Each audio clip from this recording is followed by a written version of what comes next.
Zach Noe Towers.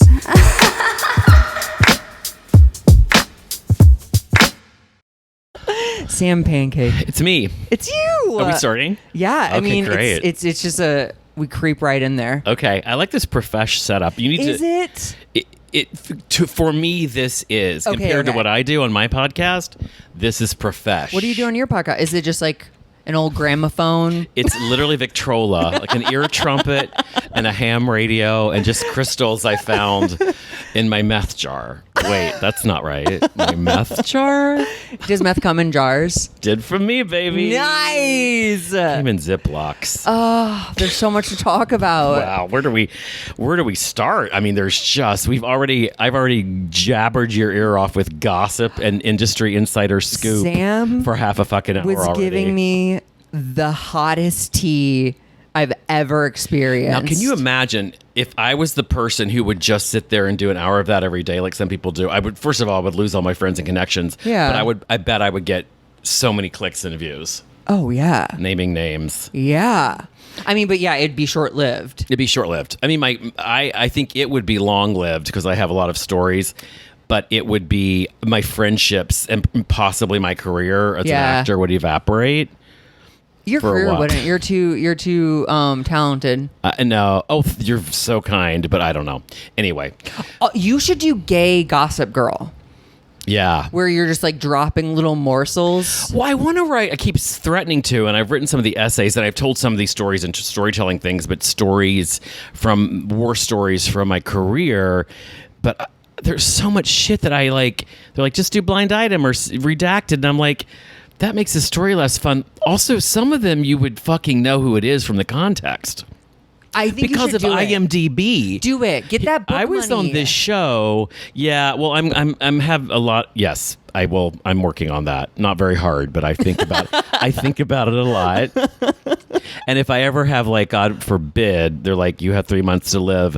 Whoop! I'm gonna crank that shit out. Are you? Make a shit ton of money, and then the proceeds go to charities and my nieces and nephews. Aw. Okay, see, in my head, 3 months to live means climate change has taken its swing at us. Oh, Everything's about to start boiling. yes. In which case, I wouldn't write the book. Oh, You know then what I there'd be mean? no use. Yeah, Yeah. no, that's true. But I mean, if I got a prognosis Sure. negative, like I would do heroin and then I would write a book. Okay, wait. Can we talk about sorority? Of course. Okay. Yes. Yeah. I think about this all the time. Like, the asteroid's coming. Yeah. Do you do drugs? I think about it a lot. Do you? Yes. I think about it a lot. How much in depth should we get? First of all, it's like, oh, Sam, I don't know how to find them anymore. Like I used to be. Oh, you can find them. Even after they find you. If Yeah, they find as we know, they find you, honey. They turn up in your pocket and you didn't even know it. you, especially with all your contacts. You could have drugs delivered to this apartment in the next hour. Fuck, you know what? Let's do it. Okay. Click into podcast. End of what my happened to career. Zach Yeah, and like Sam? yeah. I think about that. Not to the degree that I'm worried about my sobriety, Sure. quite honestly. I feel pretty solid. Because you're 10 years sober. 10 years sober, June 23rd. That's so cool. This year. Thank you. But the mind likes to play. I don't have a day job. I'm lucky enough to work a lot, but I got time on my hands. Yeah, and some money. A little bit. enough to do some drugs. Oh my God, when I think about when I didn't have money and all the drugs I did. Woof. Anyway. You probably also positioned yourself to be around people who gave them to you. Like, yes. pro bono. Well, absolutely. Yeah. I mean, for a while in the 90s, our Coke dealer moved in with us in this big old house in Los Feliz. Have you heard my story? I think you've heard some of it. There's a really dark part of it. Uh-huh. Yeah. Yeah. Yeah, you've heard that. But yes, I lived in just... A The huge house. shocking thing to me about that period was how much it coincided with me being able to quit my day job working as a commercial casting associate in 96, 97 because I was doing so many commercials. Wow. Because you could do that then. Oh, do Things have both? changed. Well, you could book enough commercials to make a living. Oh, yeah. You know? It used to be like a big paycheck, wasn't it? Mostly, not Okay, always okay. guaranteed, but I was able to leave that day job and just have a lot of time on my hands and do like a commercial or something once a month or so. This is like in the late 90s. It was also building up to the .com bubble bursting. Oh. all this money, and then I was doing all these drugs, and we lived this big crazy party house with a pool, and my fucking stamina, dude. Like I realize now that Because you were a young child. I was a young child. Well, I was in my late 20s, early 30s in that period. So, no, early. Oh, who am I kidding? Early 30s ish.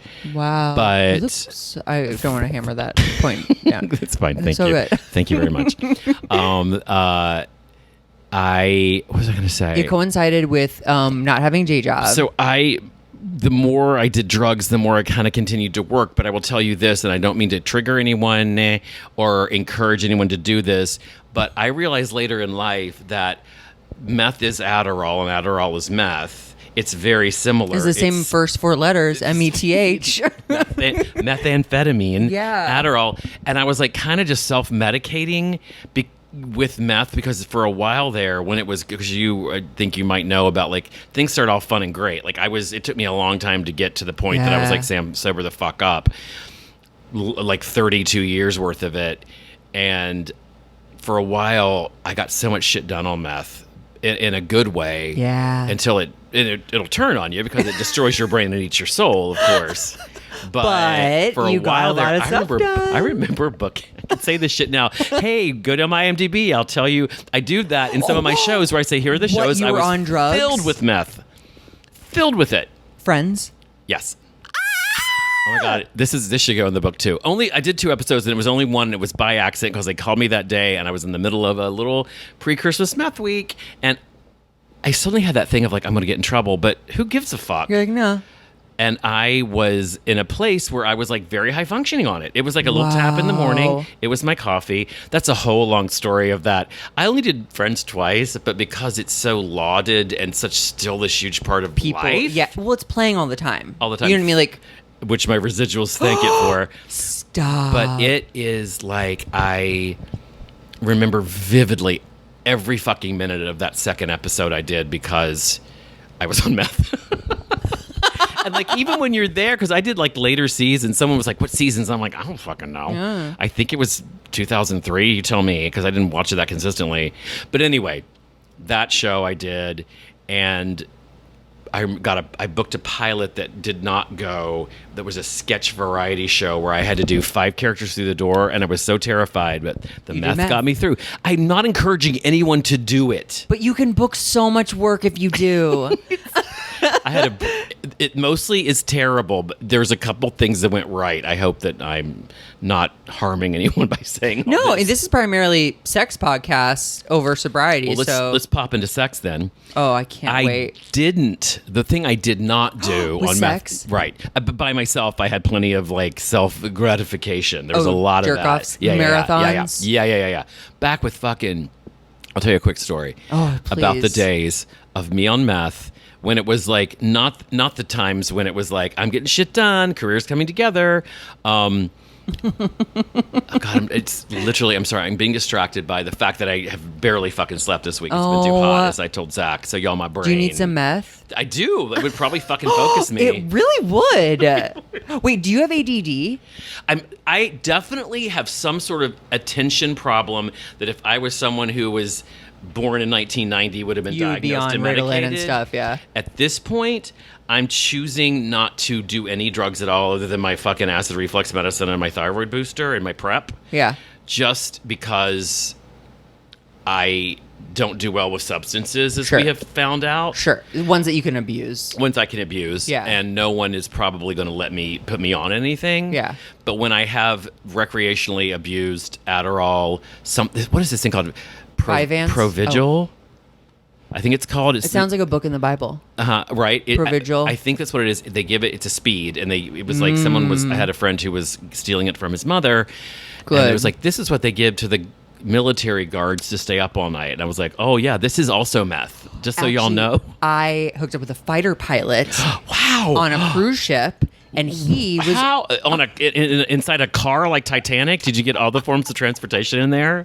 Unfortunately, no, it was on an inner room, so there was no window. And when you close a door in an inner room with the lights off, it's pitch black. Wow, yeah. But he said that he brought the drugs that they give him to stay up for 3 days I think that's what this is. and the drug to like come down. Holy shit. And he was a mess. But Godspeed. Wow, yeah. Flying over our country right now. Great.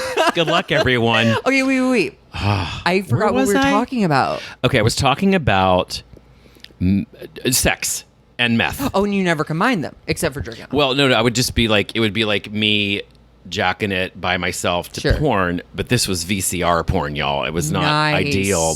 I'm thinking about late 90s, early thousands. Sure. But I remember one time I had this, this is where it all comes together. I had this Florida orange juice commercial running all through, like for a couple of years. I was a Florida orange juice dad, and it was on all the fucking time. And do you remember when you had to put the TV on channel 3 to watch the VCR on it? I think so. Or Yeah. like input of some sort? Yes. Yeah. This is, again, It was like the late blue 90s. screen. Yes. Yes. Yes.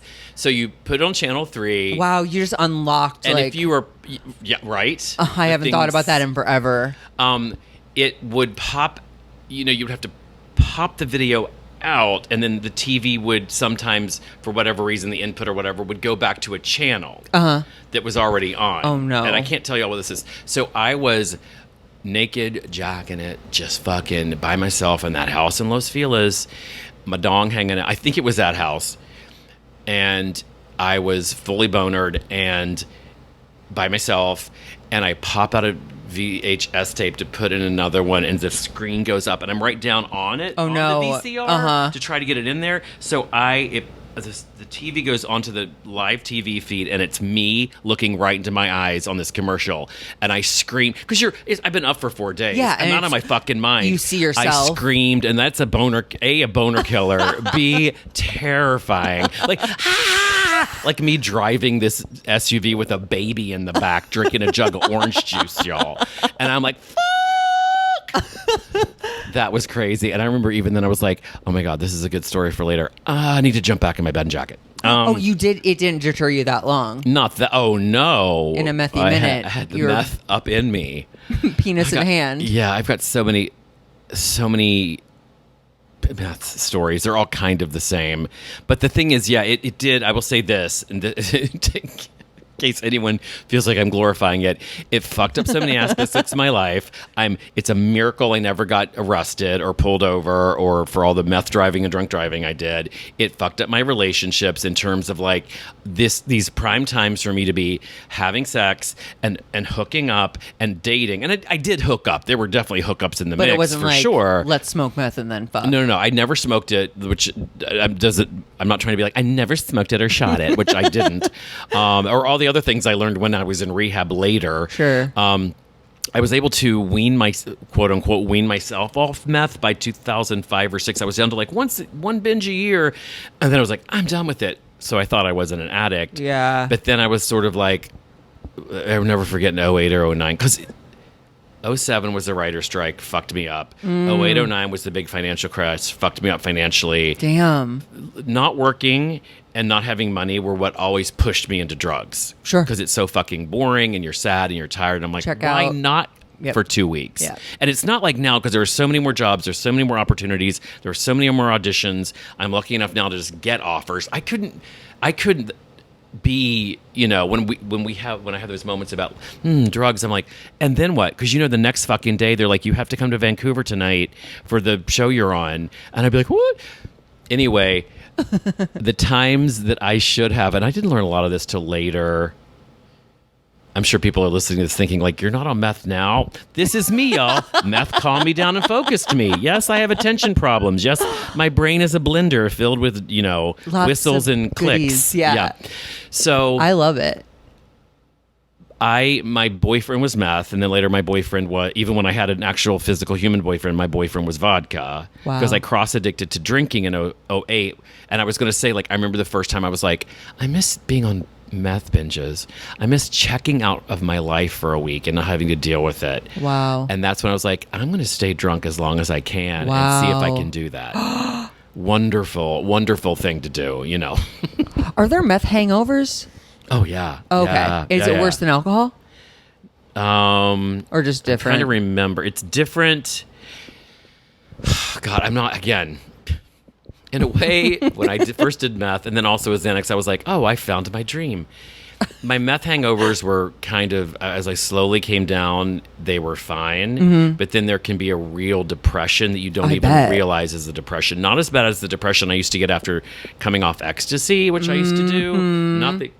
Nothing like that. But like, I want to say this because, again, I don't want to look like I'm painting a glorious picture of drug use.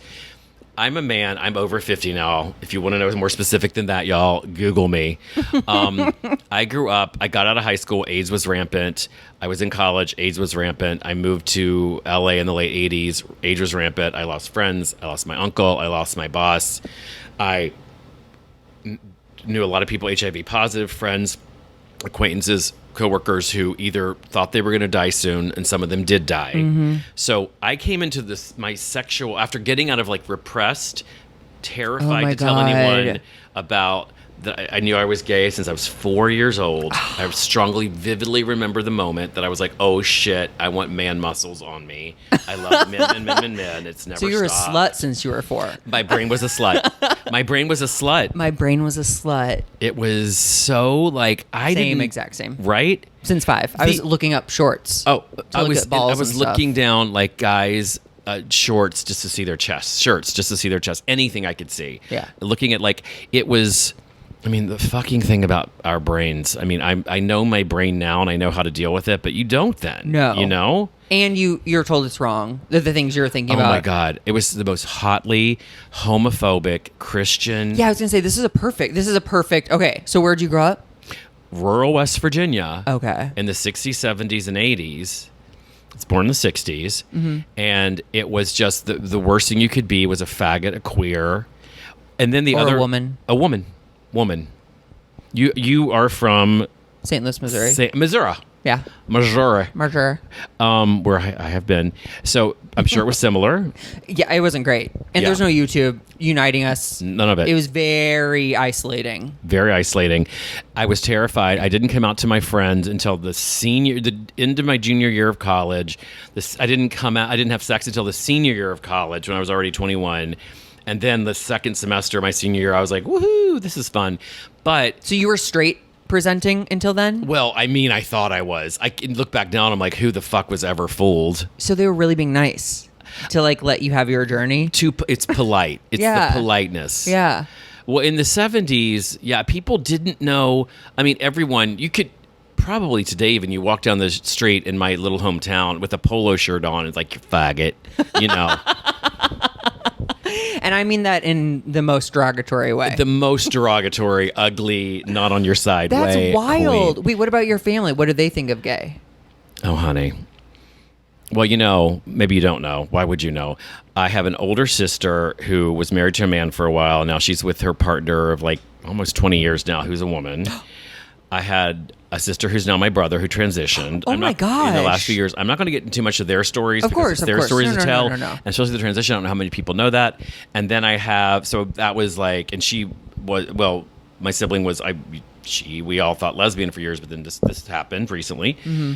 And so, but I grew up in this big old house in the country.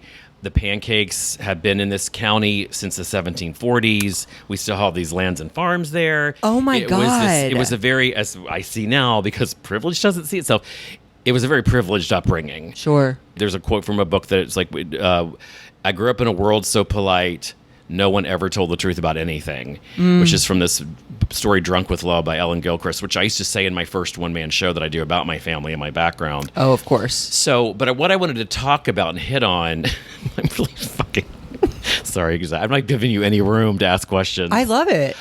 You're making my job very easy. This is the topic. You're like, this is what we're going to You were doming out all over this. I didn't realize how much of a daddy bossy top I was until the last few years.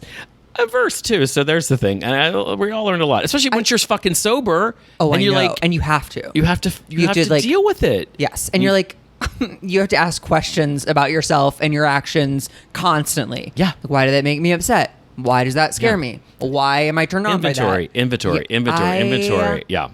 I'm so glad for that. So I repressed. But you repressed. knew. But the thing is, and a lot of my drug and alcohol use, I know now, was the constant vigilance. And I know this from therapy. This is not from my own brain. The constant vigilance that a lot of us queer people have growing up when we know we're different and we're terrified to be here we are. I was very suicidal as a child. I was very depressed. I was extremely anxious. And I was called things like, high strung and prissy and all the words. But I was terrified of being found out and beaten or killed. It informed every moment of my life. So when I first had that first drink at 16, You're like, yeah, the relief. Oof. The relief. Your mind stops going ga ga ga ga ga ga ga ga ga.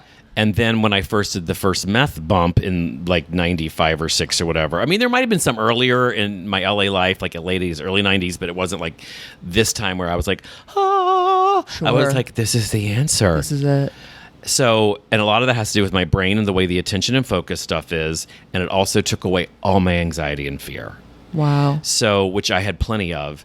And my fucking sex life was constantly...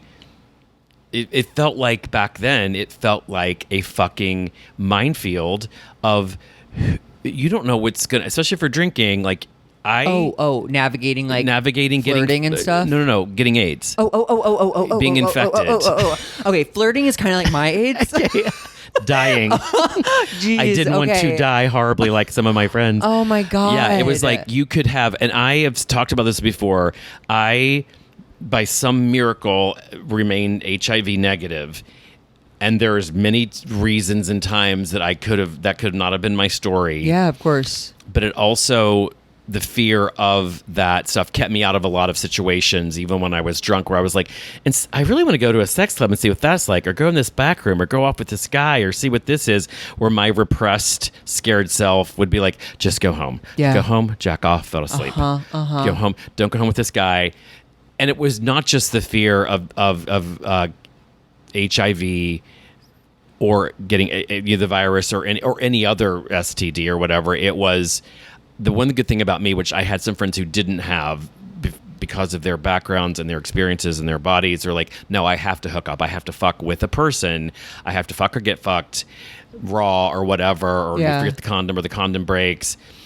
But I was someone who, I would say this one guy was like, dude, you've let him ruin your life, and just like, or this guy, you hook up with him, we go back to Akbar, he's there, you freak out, like, just do like me, go home, jack off, fall asleep. It's so much easier. Oh, you're like, it's messy on all fronts. On all fronts. Don't. My whole thing was like, I don't want to have to go into Akbar and it be like this gauntlet of guys I've hooked up with or slept with. And like not making eye contact. All of that. And it's enough of that already. I didn't need more of that. Sure. Plus, I was definitely known at Akbar. My picture's literally still on the wall. Wait, has Akbar been around for a long time? It opened the Akbar is a popular bar on the east side of LA. in Silver Lake, Long May It Wave. It opened, I'm pretty sure it was like mid New Year's Eve 96 to 97. Okay. And I lived in that house in those fields at Commonwealth and Avocado that all so the you shit could went walk. down in. Well, walking was a little far. We just drunk drive. We did walk sometimes, but Mike, we had a giant New Year's Eve party and it opened, and I remember going there that week. Wow. And I have one of my little original from Scott Craig, one of the owners, little like card, like my number of like Akbar VIP thing. We were there all the time. Anyway. And I'm still back there sometimes, but You're like, it's easier to go home and jerk off and get tangled up in come in me. Because I didn't want to be like, I'll let you ask some questions. No, go for it. We're on a ride, honey. I'm on the roller coaster. My hands are up. Okay, well, I'm your older gay brother, stepfather, uncle, daddy, whatever you want me to be, and I'm here to tell the kids the way it was. And I am the thing that you're younger than me, but you're not like didn't grow up watching. I was born in internet. 85. Oh, okay. So that's like around when I was still in college. So got it. So. I remember commercials on Nickelodeon about HIV when I was like in like early 90s. Really? Like, you can't get it from hugging. You can't get it from kissing. Really? Yeah. Wow. I still think that when I graduated high school in the early 80s, if I was a kid who just like went right to New York then to try to make it as an actor, I might be dead now. Yeah. And I think about that too. Yeah. Not about you, about me. That's where my oppression and my fear about sex and being out and everything probably saved my life. Sure. You know? Sure. It's because I graduated from my high school in Romney, West Virginia. Then I went to WVU in Morgantown, which was 2 hours away and felt like worlds away. And this giant big city. It's a small town too. But hooray for Morgantown. But like comparatively. So the thing with me though is that this is going on through the 90s. Like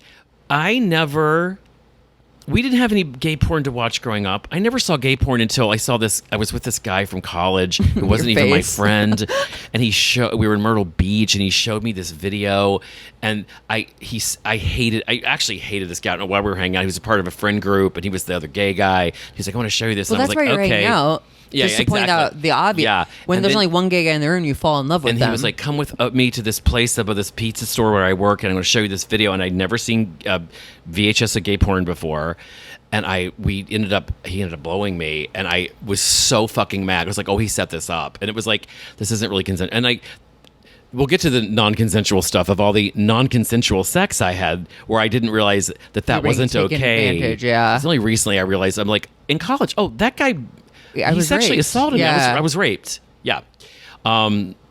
Anyway, but going back to, which we can talk about that later, but going back to, I didn't know what to fucking do. So my first experience when I lost my virginity after a Christmas party in college with one of my best friends is guys. He was my best friend. Like had this boyfriend he lived with, who was the guy who he's weirdly he died. He died in 2020.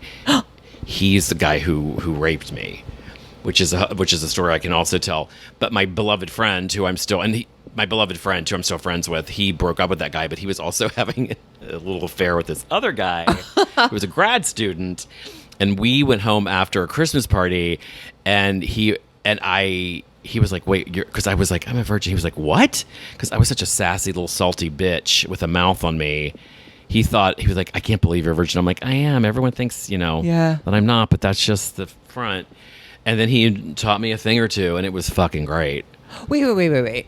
The guy you got R-worded before this or after this? After this. So that was Christmas. A lot happened a lot happened to me from the Christmas of my senior year in college until the May I graduated that senior year. Wait, tell me about your first gay sexual experience. That was him. Okay. So it was good. It was great. Oh, yeah, no, it was great. Okay, good. Yeah. It was so nice. He was so lovely. We're still Facebook friends. I definitely, I graduated.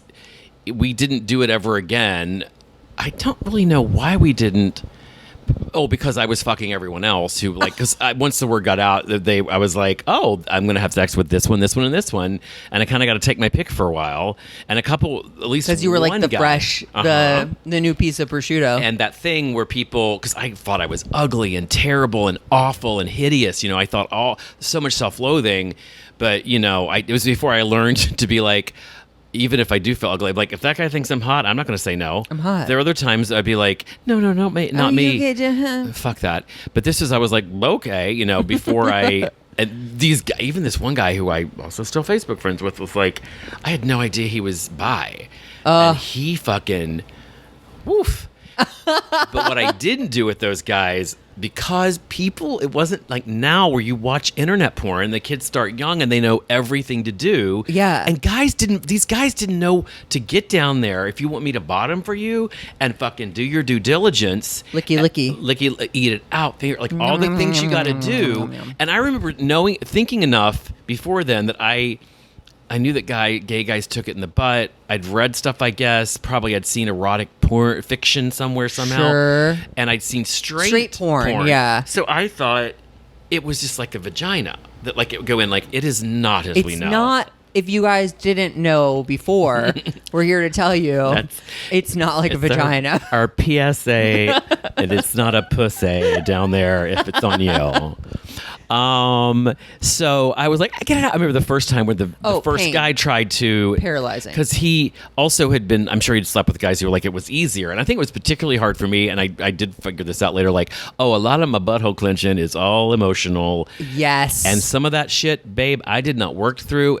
until the last few years during COVID, where I was like, I got plenty of time to work through this shit. Let's unpack some boxes. Let's unpack some boxes and some buttholes. So one of them being mine.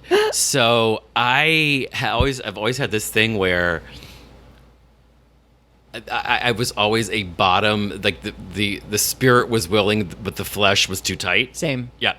So Talked a big game. yes, and wanted a big game, but it came down to it was like, hell no. Now I kind of know more, and also, however, after college, so this guy ended up like having sex at and on me in this bed in a lake house during the week we graduated, and it was like there were some guys I had sex with. I was like, okay. Yeah. And this is the guy who I was like, he disgusts me. I don't like his acting. I think he's awful. I did not like him at all. And he got in bed with me, between me and this girlfriend of mine, who, again, we're still friends on Facebook.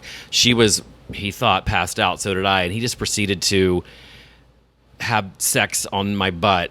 I didn't let him get all the way in. It's that thing where you're like grind on. I was being too polite. I would not get him off, and I just was like, just suffer through it. And I never thought of it as rape or anything other than like, ugh, this guy. And I realized now it's one of those things. I remember specifically the bed. I remember what happened the next morning. God. I remember the underwear I had on, and I'm like, people are like, that's sexual assault. That's rape, you know. They said that then or now? No. Now, later Yeah. on in life, because I was just like, this is Then being you're a like, dude. yeah, it happens. And other things have happened too, you Yeah. know? And like, men are strong and they can Manipulate pin you down. And I've Yeah. had some other situations where I also never knew the things that we didn't know to say for me growing up. And I didn't know a lot of this shit the last 10 years. I'm not comfortable with that. No, I have a boundary about Yeah. that. Like, get the fuck off Yeah. me, dude, you know? And part of it also was like, at least they want me. So anyway, Speaking my language. Right.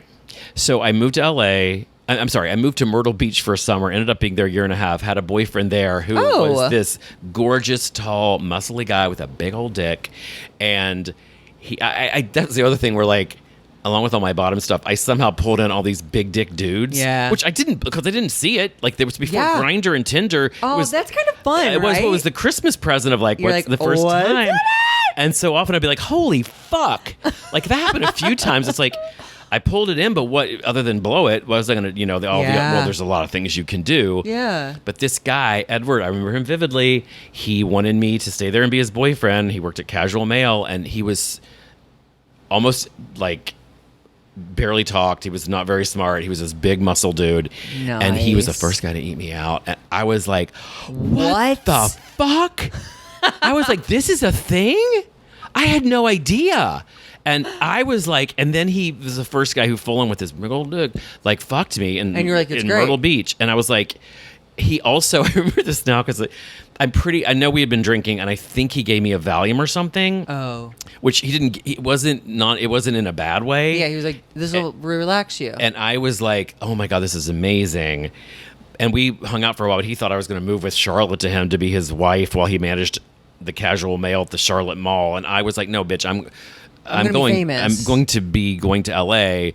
But it was a really good experience. And then there were full relationships I've had in the 90s and thousands where we didn't have butt sex at all. Like Because of HIV? Because of HIV. And also I realize now a lot of it was just like sloppy drunkenness and not taking care of business, and not either one in the relationship being that aggressive of a top, and just like not having Just kind of clumsily hand mouth like stuff. lots of blowjobs, and then you fucking come, and then you go have dinner or whatever, and you get your my ex, we were only together a year and a half, but he's the one who, like, I've done so many amends.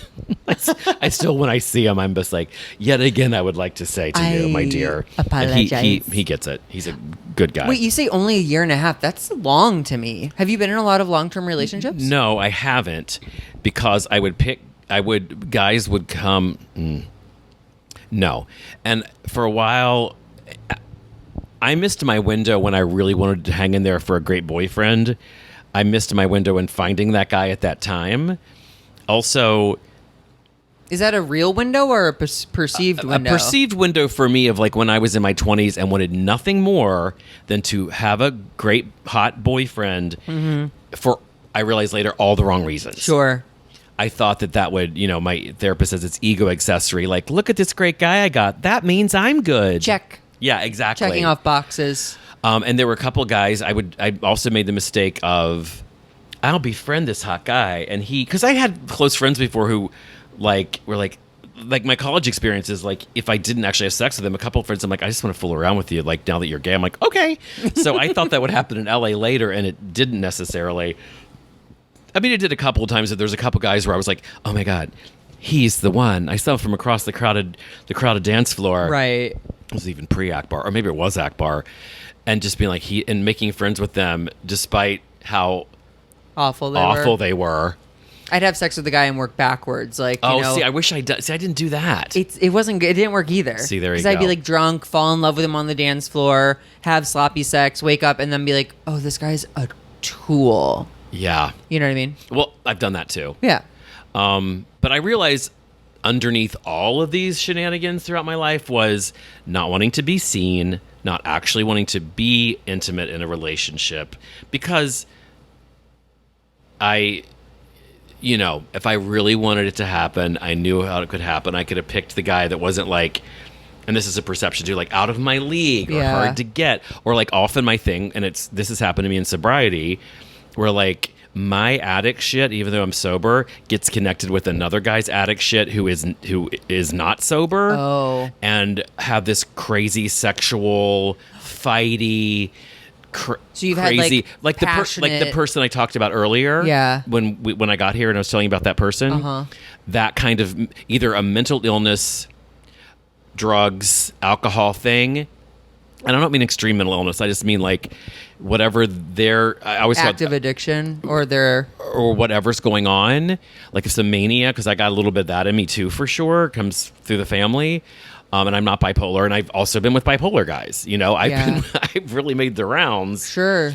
In my quest to not actually be in a real relationship, turns out that's also when like I thought, oh, that's what I'm supposed to want, and now I realize I'm fucking fine just having fuck buddies and dating guys, and hooking up with guys who are on the same page. I fucking love it. Yeah. And I was going to say, it's like with those guys who are trouble, let's say, I always say that our Velcro gets meshed together and you can't pull apart without a big, ugly sound happening, without a big, like, which could happen in a car or in an apartment or at a bar. But here's the thing I want to say, and I made a note of this on my way over, is like this thing, like in Uncoupled, which we were talking about, and all I'm going to say about that TV show, I'm glad it's on. I watched all of it. Hooray for queer stories being told. That's all I'm going to say. A lot of people I love on that show. A lot of people behind the scenes on that show I love. And I want more of our stories told. But I am tired of this trope and the memes and all this thing about I'm a gay guy over 40 or 50. I'll never get laid again. Bitch, let me tell you, I'm coming up on my late 50s. I've never had more sex.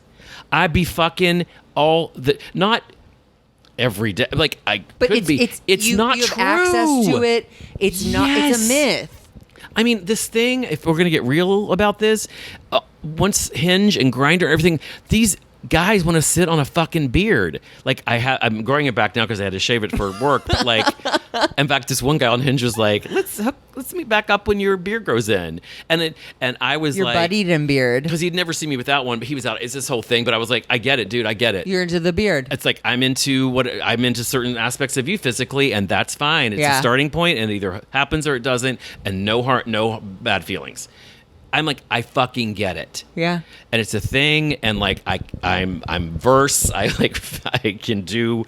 I was, if you want to talk about topping and bottoming, that's a whole other thing. I'm in a fucking fuck buddy type relationship that's very interesting. Wait, what makes it interesting? The sex. 4 years. I know, it's weird because.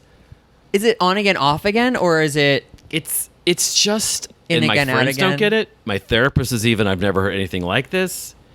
He's a weird guy.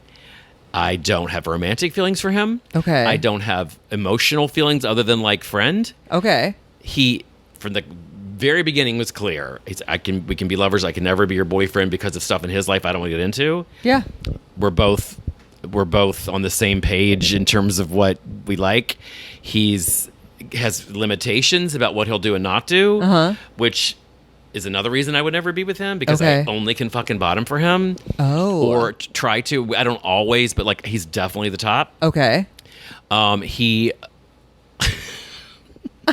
sorry, friends or family might hear this. He, as in his words, busted this hole back open over, in the last 4 years, which I was like, no, I'm not. I'm not bottoming. I mean, I wanted to, but I was you're like, it's who's going to, like, I've been in these sexual things where I'm like older, topping, Yeah. beard, Yeah. like kid guys, they're like, hey coach, I'm like, hey player, what's up?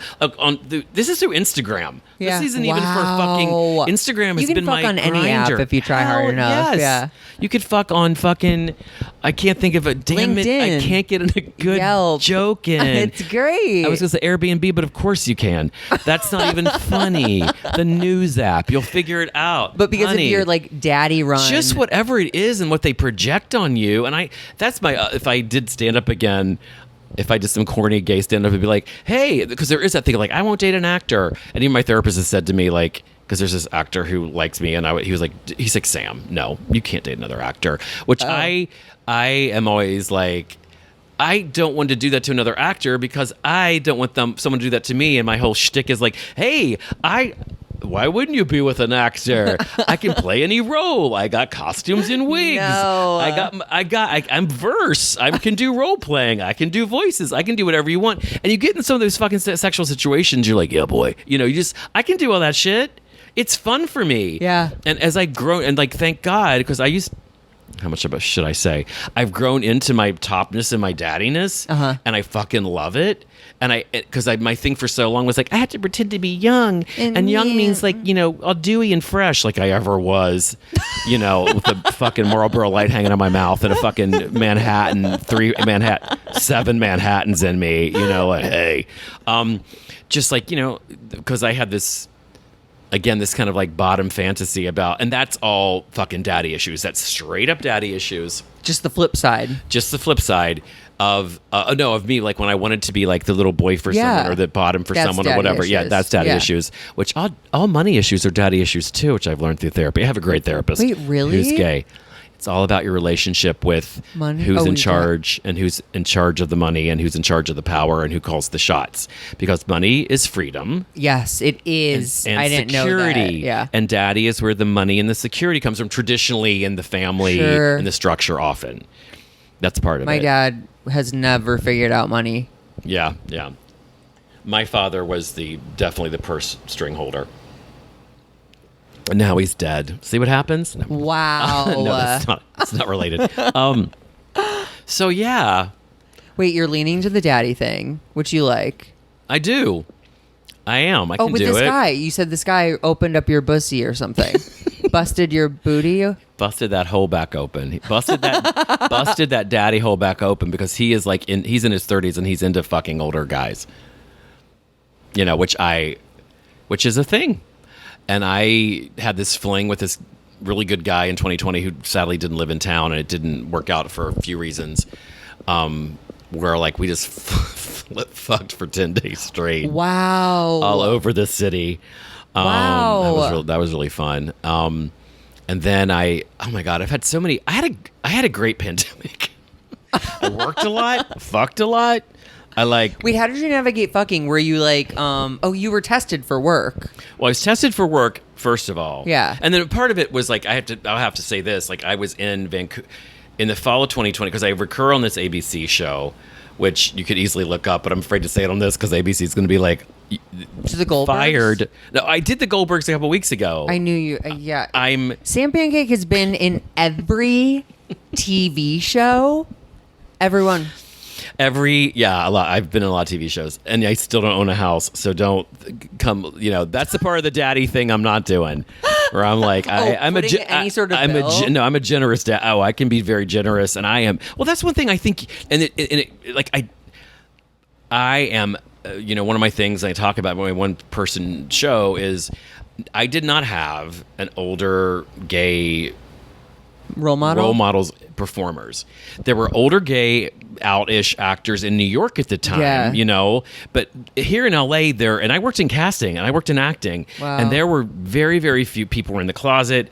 they didn't want, because back when gay meant AIDS, you're gonna die of AIDS. Yeah. And they were nursing or taking care. And a lot of them probably did. And people, yes.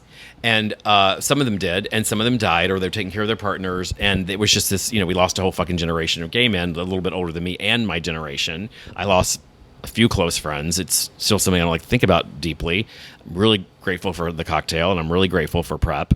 But what was my point? I got off there and I started thinking sad thoughts. You didn't have any role models. Any role models? Gay actor out role model guys. Yeah. So I am happy to do that if anyone sees me as any kind of role model for younger gay dudes, in terms of like, I just did this Zoom to say this young guy, he lives in lives in this Louisiana. He DM'd me and he was like, I heard you on this podcast. You say, I was hoping if you give me advice and stuff because of like, I did this a kind of a version of this talk, but it was about the business and being an actor. Yeah. And I brought that up and he was like, I heard that.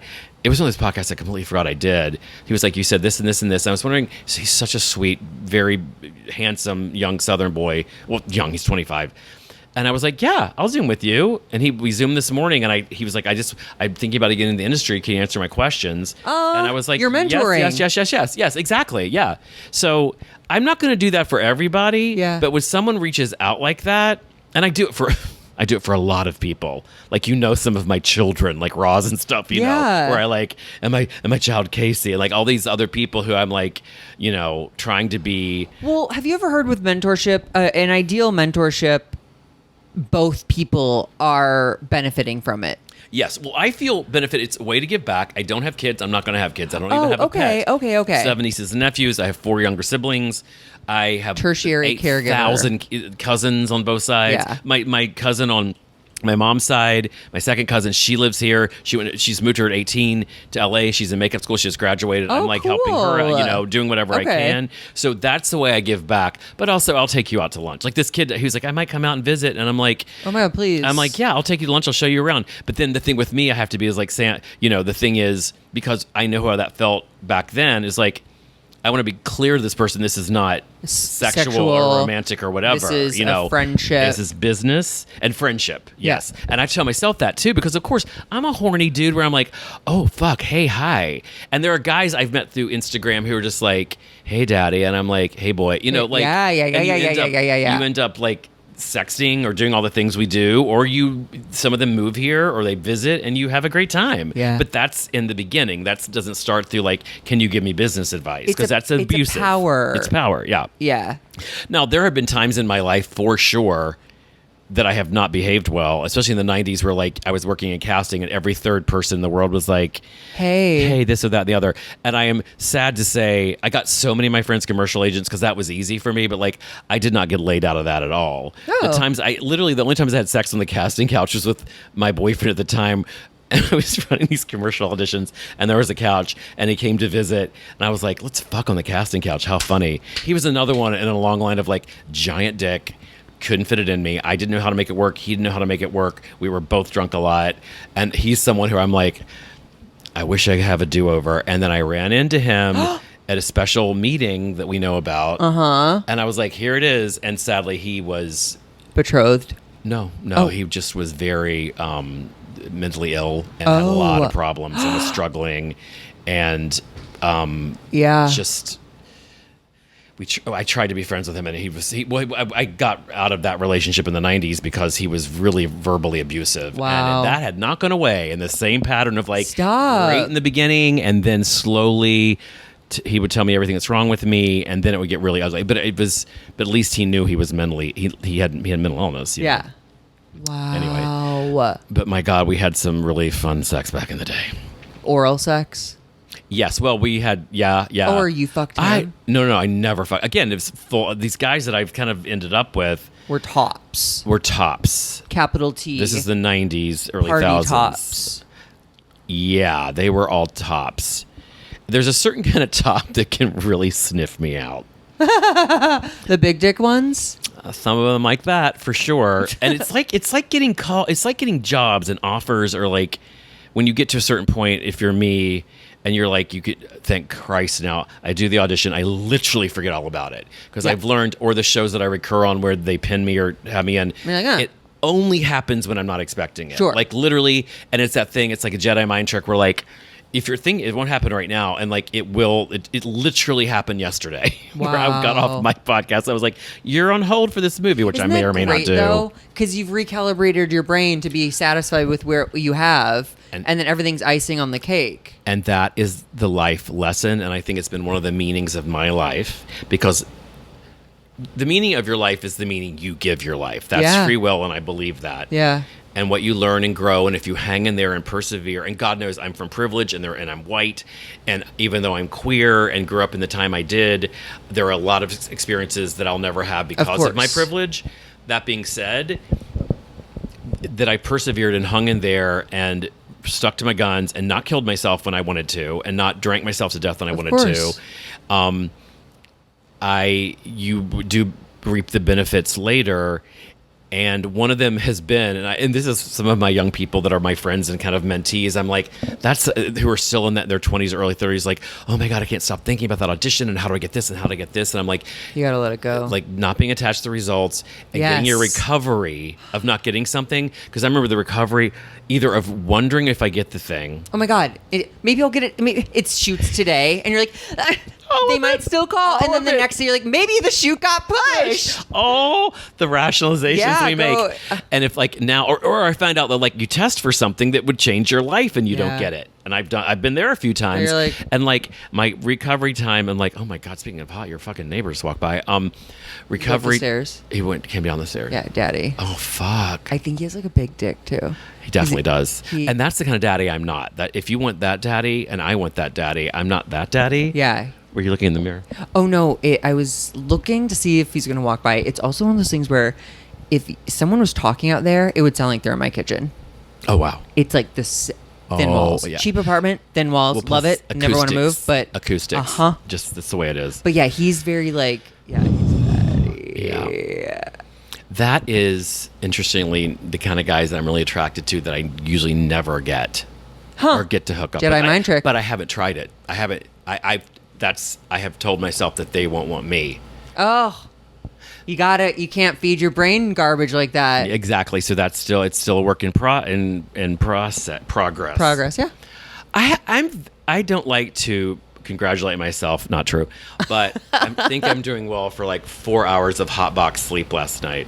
Oh, but to go back to the recovery time, like my recovery time of knowing I didn't get something is down to like, depending on the thing, like 15 minutes. Like I can almost, when it used to be weeks, you know. Of course. But then again, you spiral, kick yourself down the stairs. All that shit. Yeah. But then also, it's because I know I've done enough work that I'm already like, I mean, I have that thing because I'm getting to a certain age and I hope to live for a long time and I hope to never retire. But I'm like, if something terrible, even at the beginning of COVID, I was like, I went through a really terrible pandemic that lost a lot of friends, that the government getting a shit about us for 10 years or more. I was like, it took y'all a year. This is the bad way to look at it, but it was like the worst of me having these reactions during COVID. Like, you have not seen anything. I was like, you have to stay at home and again, privilege, but like, stay at home, not go out. I'm going to be fine. No one acknowledged. Which goes back to like just talking to all these people. Everyone was in the apps. Everyone was DMing. Everyone was doing all this stuff. A couple of guys came to visit. That's what I was saying earlier. Like I got to fuck a lot, but I did go to Vancouver for 2.5 months for the TV show I do up there in the fall of 2020. And I was like, woohoo, Grindr. I'm going to fuck in Vancouver because it was my third season on that show. And I hadn't ever hooked up in Vancouver because usually it's a shorter amount of time. Like, there's just not time, you know. But this was like, you're coming up, quarantine for 2 weeks. You're going to be here for a few months. Hotel. Well, or apartment. Gorgeous new apartment, corporate living. Magically, one of my best girlfriends was up there too in the same building as me. It was great. But then I was like, I can't fucking. I get tested every minute. Like you can't hook up with people. No. So and you could throw your gig away. Yeah. Also, could you imagine worst hookup of your life? And then you get COVID from them, and then they send you back from Vancouver without a job. Yeah, and they might not even pay for my flight. Well, that's like, thank God we didn't all get through it. People died. People are still dying. I'm grateful that I got through it okay, because at the beginning I was going to say, that brings me back to like, oh shit, this could be bad. I hope I don't lose my mom or my aunts and uncles. Of course.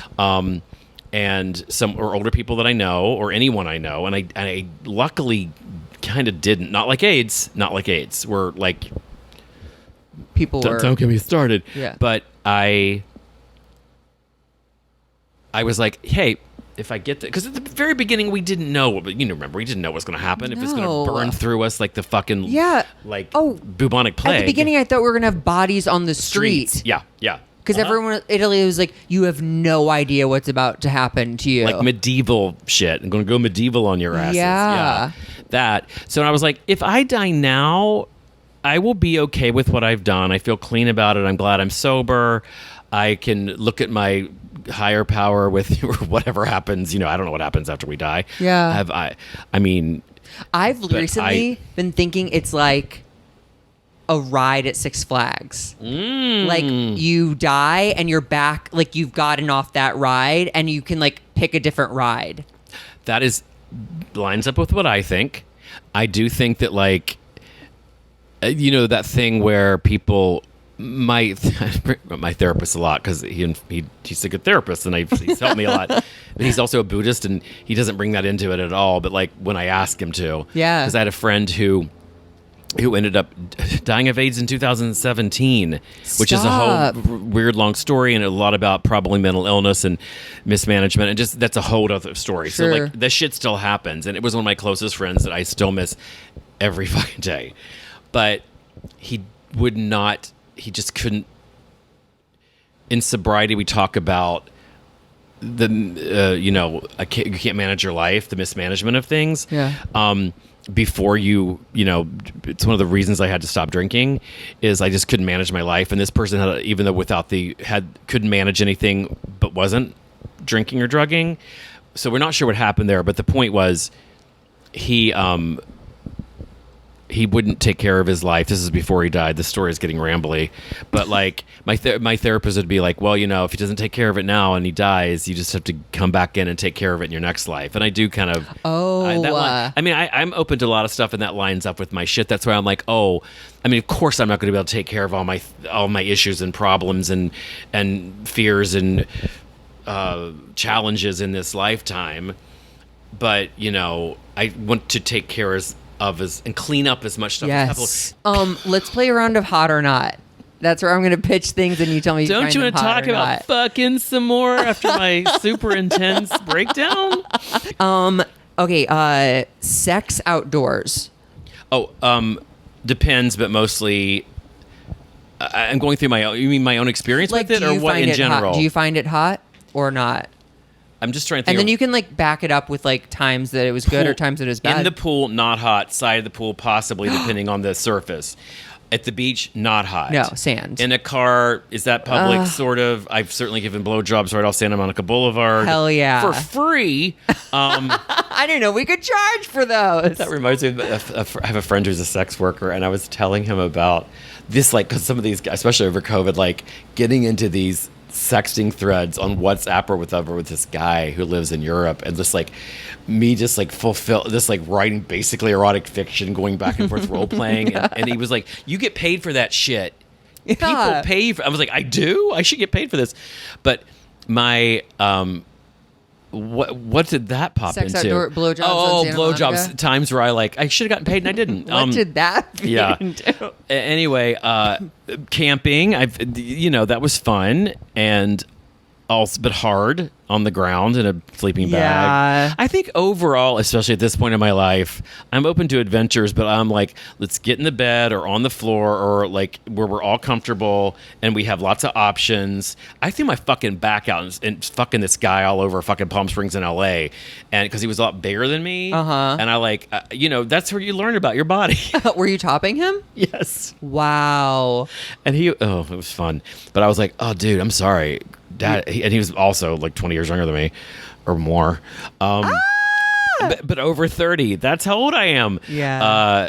Yeah. Okay. So overall, I guess not. I've never been Griffith Park. I've never been I was gonna say, Brambles. were you like cruising? No, none of that. Is that from like it wasn't appealing back in the day? It wasn't appealing back in the day. It was one of those situations in which I was like, it didn't appeal to me, and Sure. also I knew that I didn't feel worthy of it. Really? Also, I like to know a person a little bit. I'm Okay. not. Go ahead if you have I'm not Glory Oh, no. Hole. I'm not Sex Club. Okay. I'm not Bathhouse. I've had my experiences in dark rooms that have been fun, but I kind of want to know the person and connect with Sure. them, which is healthy. Yeah, I know. It's like I always struggle to think. Actually, because when you came in, I said, "Oh, ass up!" The door's Yeah. open, ass up. What is your perspective on the ass up scene? It's not really for me. There's a lot of stuff that I get the porny, sensational Sure. sizzle of it all, or Yeah. the idea or theory of it. Yeah. A lot of sex is so much hotter theoretically, as we know. That's me with water sports. I think water sports is in theory hot when it's this hot, like Liam Hemsworth be like Pissing on your leg? Yeah, Yep. pissing on my face. You know what I mean? Got but it. I've yet to meet the man where I'm like, Yeah. pee on me. Come on. I've peed on and been peed on on legs only in the shower. Okay, that's But if I was in a thing the with Pixar version of water sports. Toy Story, but the toy is your penis, and the story is urine. Yeah, but the whole glory sex, The anonymous thing. sex organ disconnected from human Yeah. I'm not into it, I feel that. and no judgment. No judgment at all. I'm trying to think. I guess I still I have a fear in the back of my mind that all this bareback sex that's happening in the gay community Yeah. is going to spawn some new horrific thing. That is. There's no way it's going to go unchecked and we're never going to have a health crisis again. Well, monkeypox. Yeah. And Did you get vaccinated? Yeah. I need to get my second one, which I haven't gotten yet. I got a gnarly reaction both times. really? Gnarly. I mean, that's it still. Oh, wow. But it was my whole arm. I joked it was like a Jumanji mosquito bite. Holy shit. It was half my arm was swollen. Perfect for fisting. Perfect.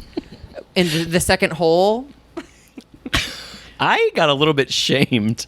Not shamed. It wasn't a shame. A guy was in town who I talked to on Instagram. It wasn't a sexual thing. It might be later, but he's like, have you ever been he's very open sexually, and he's young and hot and cute and adorable, and he was all like, Does he have OnlyFans? fisted? No, I don't think so. Okay. He was like, you ever been fisted? And I was like, no. And he was like, really? He was kind of I was like, no, I'm not that into it. He's like, really? He was kind of a little taken aback that I was like, have you? He's like, yeah. And I'm like, it just never appealed to me. I'm saving fisting for marriage. Sure. I'm kidding. I have no desire. I'm a squirmy bottom. So yeah.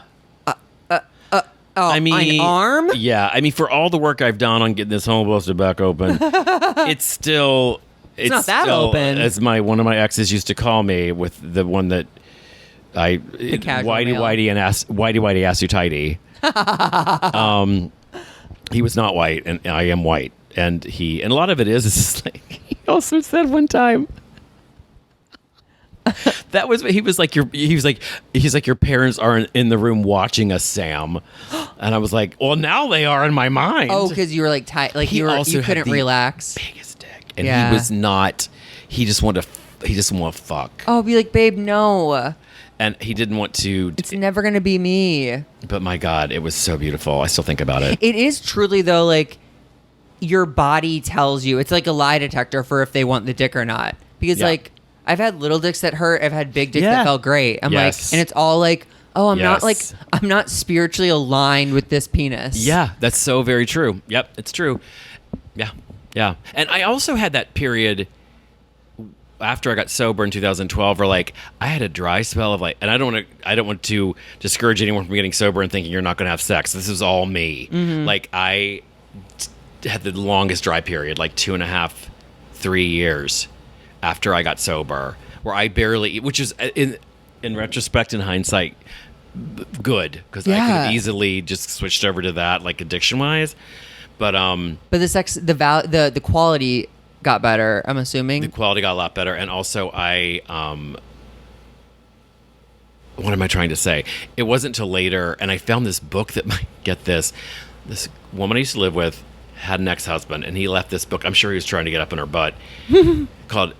It's called Anal pleasure and health and anal health and pleasure, and he left it there. And I like picked it up after because she kicked him out. They were Sure. over for a variety of reasons.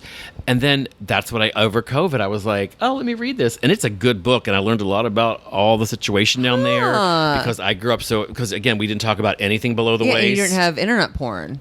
The internet porn, we didn't talk about anything below the waist in terms of even like bathroom stuff was all like euphemisms, and like we didn't talk about that Like stuff. little nursery rhymes for cleaning your butt. Yeah, was there even that? I don't know. It's like one time like here's what you do, and like so anyway, I learned so much about all that, and that's what helped me become able to bottom. Oh, nice. Yeah, again, yeah. Yeah, there's Sober, I mean, like sober. Oh, sure, not sure. like have pills and drink it. Yeah. Because that's all the help some people need. Yes. A little pill, a little drink. Yeah, I mean, my hat is off to those guys who can just take. I mean, some people are I just have built to differently. quote, I was doing this movie with Ginger Minge in Atlanta, and it was before the Daddy Hole got busted back open. And I said, we were talking about bottoming or whatever, and I said, I lay there and try to take it like a man. And Ginger said, well, honey, you need to start taking it like a woman. I was like, true. Valid queen. Yeah, true. A true bottom. A true receiver. What about threesomes? I haven't done that since my 20s, and I was always on ecstasy. Okay. That And happened they a couple of times. Were they fulfilling or not really? Okay, You here's don't what I remember? learned about threesomes or more. The shit starts up. You got to be ready to deal with everyone there because you can't exclude a person. My first foursome was when I worked at Johnny Rockets. When I first moved here, you're welcome. Like at the second Johnny Rockets ever. That's how long ago it was in Westwood, which is not even there anymore. Can I get another drink of water? Oh my God, yeah. We're almost done, Joe. Okay, I'm drying out because totally. I can't shut the fuck up. I love it.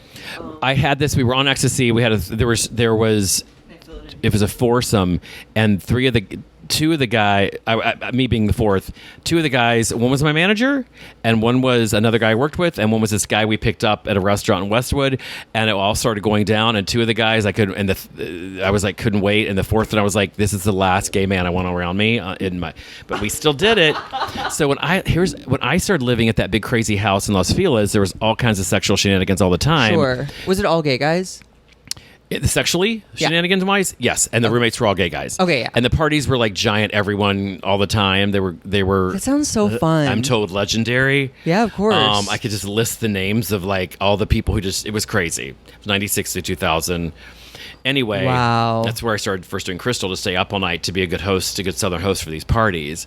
And so you kind of had to. Kind of part of the job description. It's another reason I didn't do more in my career was because I put a lot of time, energy, money, and drugs into being a great host. And we had a good time. Hey.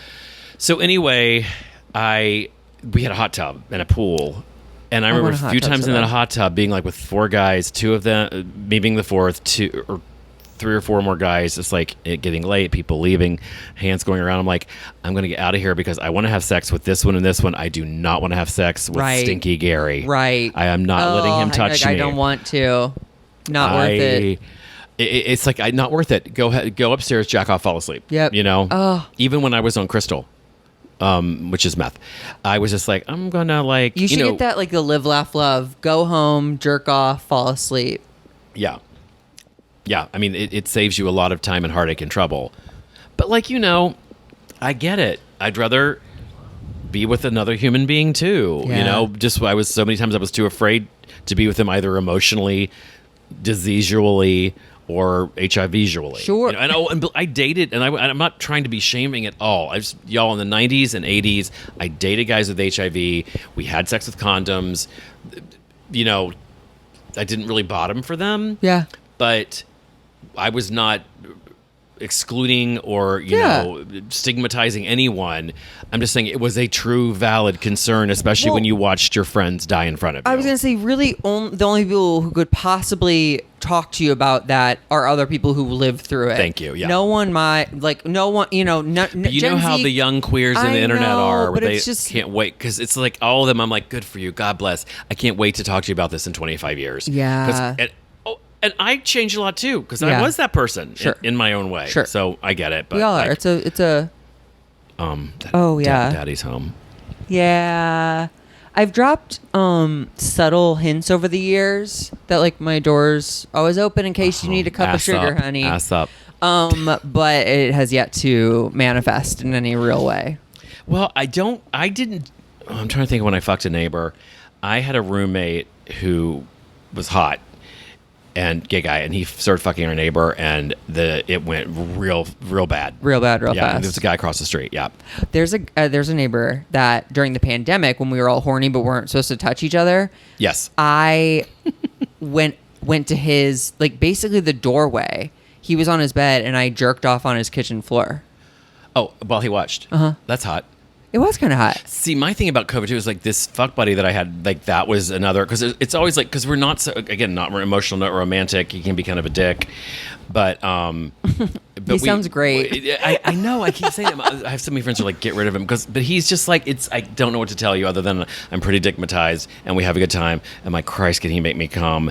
And There you go. we've had some really fun times together, you know? And he's regular. And plus, he was like, through the COVID, he was like, oh, he was like, oh, can I? I'm like, yeah, I'm not seeing anyone else, and neither are you. You're in my bubble, babe. Yeah, My bubble butt. And so my bubble butt. I'm again, with this ass at this age, I'm not going to be super exclusionary. So it was nice, you know. Hey, that butt is still VIP only. V.I.Penis. V.I.Penis. Very important penis. Visually interesting Penis. pot belly. That's me. Okay, the last thing is, Yes. what's a piece of advice you'd give to little Sam before he began like his sexual journey? I would say don't be so afraid. Be careful. I wish there was a way to tell him, but it's impossible. Don't fucking worry about what your hometown and your parents and all these people that you think are going to kill you and beat you up think about you. I wish I had started dating in high school. Not that there was really anyone to date. Were there other gay kids though? There were, and I'm still Facebook friends with some of them.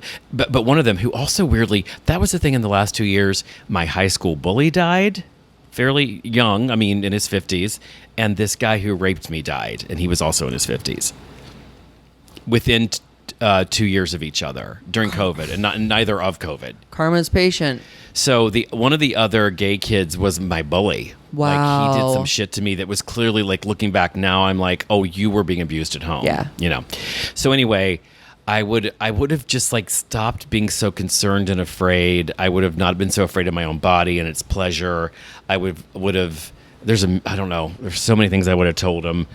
You can say them all now. What if he had listened? I don't know. No, I just would be like, Because this is usually good advice for anyone. got it. You're going to be okay. Yeah. I would say try to find healthier ways of dealing with your issues and problems than drugs and alcohol. Yeah. I would have said try harder to find a better therapist earlier. I would have said, and this is all acknowledging I had to go through what I went through to get where I am, and I'm very happy now. It looks different than I thought it would when I was young. Like I don't own a house. I also know I don't think I want to own a house because it's so much fucking trouble, and you have that hanging over your head all the time. Yeah. So unless it's season 8 or even season 4, I'm not going to worry about it. Yeah. So anyway, Also, one big earthquake. hi, bye. Yeah, exactly. And I would be like, I don't know. God, this is where my lack of sleep is coming. No, up. you've Trust your listed like instincts. 40,000 things. Yeah. So you're getting bonus points right now. Okay. Trust your instincts. I love that. Trust your instincts about people. If you are attracted to someone who treats you poorly or rejects you, ask yourself, why do you keep coming back? Why? What is in there? Who's the common denominator here? Yeah. Me. Yeah. Take responsibility for your part in things, which I Tough. took a long time for me to get that. It's even tough for me now as a very sober person. Yeah. When but this is the thing, I barely get into altercations anymore. But when I do, I'm very stubborn about it because, like, no, I'm behaving well. Yes. I promise you. Yes. Oh, me too. But me too, Zach. It's still like I mean, obviously, I'm there. We're human. Yeah. Like it's sometimes I have when I get triggered, activated, whatever you would call it, like engaged in some anger thing about some asshole on the internet, some asshole in real life on a plane, which I got into a thing with, like on the way to my father's funeral, which is another situation. And the situations where you really have to take the true high ground and just take it and sit back. It grates against everything in my body. You're like, I'm right. But it's not worth it. It's not worth it. And it just... Because they're not ready to hear. And they won't hear it. No. And there's something wrong with them. And that was when I was in... And there's many different versions of this. It's one of the best pieces of advice that helped me a lot when I was fresh out of the detox ward and in rehab. And at this point, and it's so funny, I laugh about this now because I got so far over it. I was so angry at my father, who was still alive, and my brother, who's also still alive, who was actively a drug addict and alcoholic and has been like a real problem. It's been a lot of trouble for a long time. I love him. I wish him well. It's been hard. I was so mad at my father, and of course, freshly sober after 32 years of drinking and drugs, pretty much every day. A lot of garbage. Yeah. I said, and this one counselor pulled me aside, and I was like, I can't get over my anger with my father. I'm so angry at him. And he said, pray for him. And I was like, what? Fuck him. It's the last thing I wanted to hear. And he was like, just do it. And I did. And I have my own form of meditation, prayer, spiritual practice, whatever you want to call it.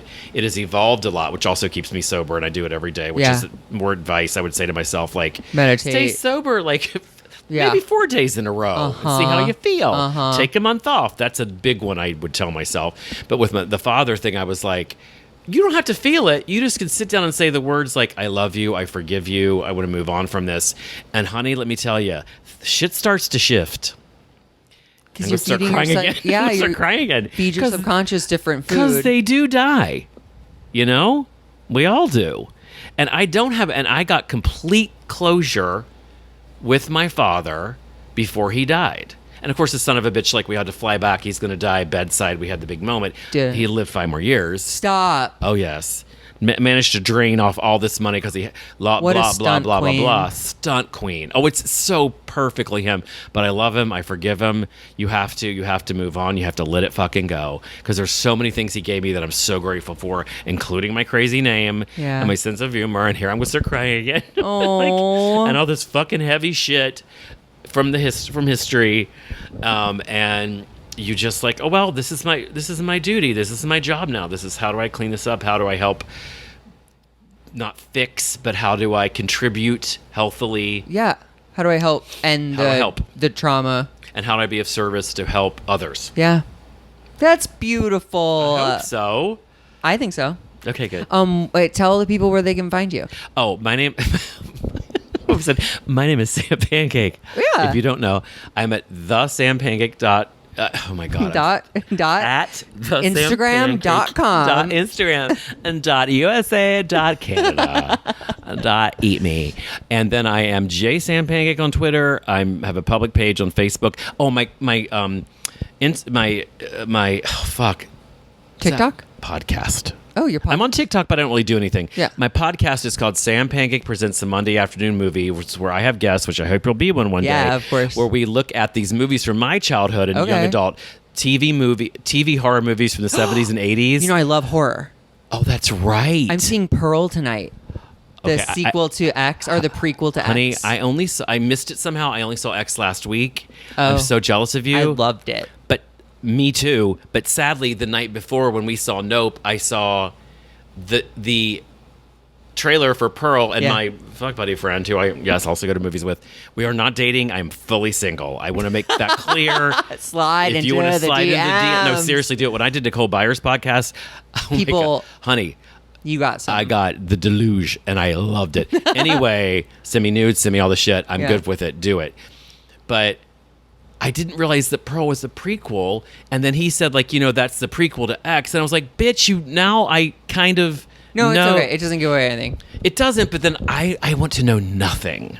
Because then when I saw me every day. I don't want to get. I want to know nothing. Just wipe it clean. Empty slate, Men in Black please, me. Lord. Yeah, right. Well, that's why we drank and did drugs. I wanted to be obliterated. I wanted to be oblivious. I didn't want to live this life. I didn't want to be me. I'm on Twitter at JSamPancake. Facebook. And my the podcast. Monday movie, yeah. And we cover the movies. I just went yesterday with our friend Naomi Ekperigan, she's done it 3 times. It's fucking fantastic. This season, maybe I'll get you to do one of these. I'm calling it Teenage Wasteland. It's not the horror. It's all the like 70s, 80s teenage problem, like Sarah T, Portrait of a Teenage Alcoholic. Okay. Don, Portrait of a Teenage Runaway. Me and Naomi did Diary of a Teenage Hitchhiker, which was a rich text, to say the least. And I'm doing my one-man show again on October 8th and 9th if I don't have to go to Atlanta to do this movie. What a great problem. I It's might the problems have you to want to cancel have. my show Honey, to and film a movie. My prayers now are like, just let the scheduling work out. Yeah. That's the problems you want to have. It will. Yeah, and it almost always does. And it'll build more buzz. Yeah, exactly. So I'm doing my solo show, Pancakes from the Edge, which is a show with stories, videos, and movies, which I want to force you to come to. Yeah. Around my obsession with the movie Postcards from the Edge. Okay. And then I'm coming up on the Goldbergs at the second episode. And then we all did this movie with Chris Pine this summer as Golden Girls Live. That's why he was in Golden Girls Live this time. Oh, my God. A week before all the shenanigans. Yes, the spit all of gate. that. And then I did this House Husbands web series, which will come out Oh, soon. my God. I also did this fucking... August alone, y'all, I did this fun part in this movie with Sarah Burns and Shantae Wayans and Samba Shoot called Advanced Chemistry, which was a really funny indie that I played another gay asshole in. And then I come back on A Million Little Things on ABC. I'm pinned for October. I don't know. Wow. Who knows? You treat yourself to Sam Pancake's IMDb if you do nothing else, and you'll be like, oh my God, this motherfucker is in a show every week. It's crazy. As Drogi says, which he used to say as his character, Tanya Roberts, like, go to my IMDb and pack a lunch. Thank you for doing this. Oh my God, my pleasure.